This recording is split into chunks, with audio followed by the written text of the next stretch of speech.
ẹni ẹ bá fẹ́ dóṣù Ṣàngó fún kìí ṣèjọ́ mẹ́ta o.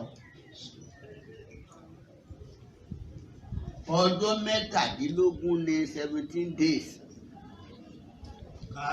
Ṣé ẹ gbọ́?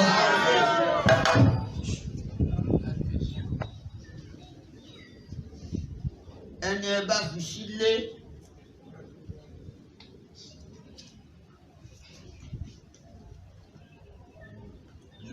àkàrà wa, àkàrà ṣẹ̀kẹ́, àkàrà kókó, àkàrà fúlẹ́ ilé máa ṣe fẹ́ni tó bá fẹ́ dóṣù Ṣàngó.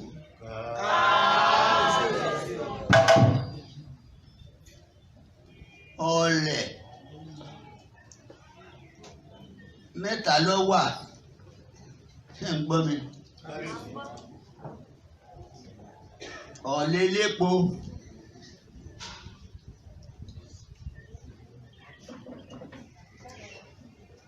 ọ̀rẹ́ kan wà tẹ́ ń ṣe tí èsì pé ní fi ń tọ́ ẹ pé fẹ́rẹ́ fún ní ó ṣe é kí ló kọ rẹ̀ alágbà.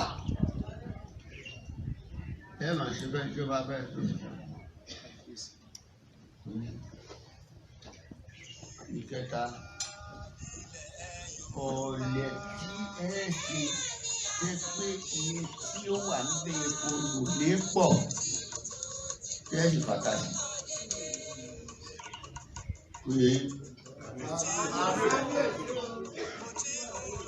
Ọjọ́ kọ̀ọ̀kan tí ọba máa gbọ́dọ̀ ní oúnjẹ ọ̀tọ̀ọ̀tọ̀ kọ̀ọ̀kan lẹ́ẹ̀mọ̀ sí fún un.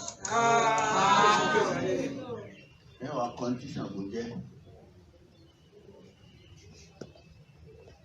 Kí ni iṣẹ́ sísàn kò ṣe? Gbọ́ wà láyé. Oníṣàngó ò gbọ́dọ̀ purọ́. Anybody who is going to be initiated into Ṣàngó shall use 17 days process, not 3 days. The person shall eat our local food and different kind of fried beans cake, known as akara, such as fule, okra beans cake, seke, akara ekoko, pot beans cake, and different kind of boiled beans cake, known as maimai, should be prepared for the person who is in the initiation, such as oleleleku, palm oil beans cake, alapa, white beans cake. In each day, there's a different ritual for the initiation during the 17 days of process. The person under the initiation should learn how Ṣàngó behave in his lifetime, and Ṣàngó devotee shall not lie. Is a taboo. A pessoa que for ser iniciada para Ṣàngó deverá ser iniciada no período de 17 dias e não 3 dias.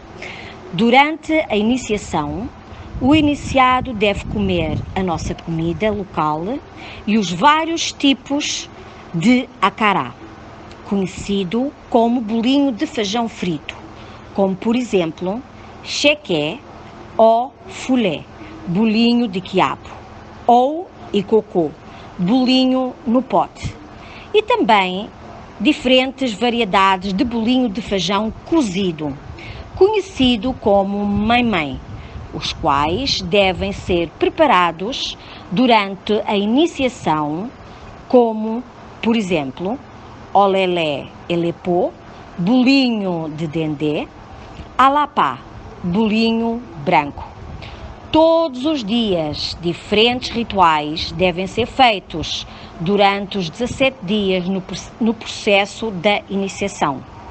Os iniciados devem aprender sobre o comportamento de Ṣàngó durante a sua vida, e os devotos de Ṣàngó não devem mentir, pois é tabu.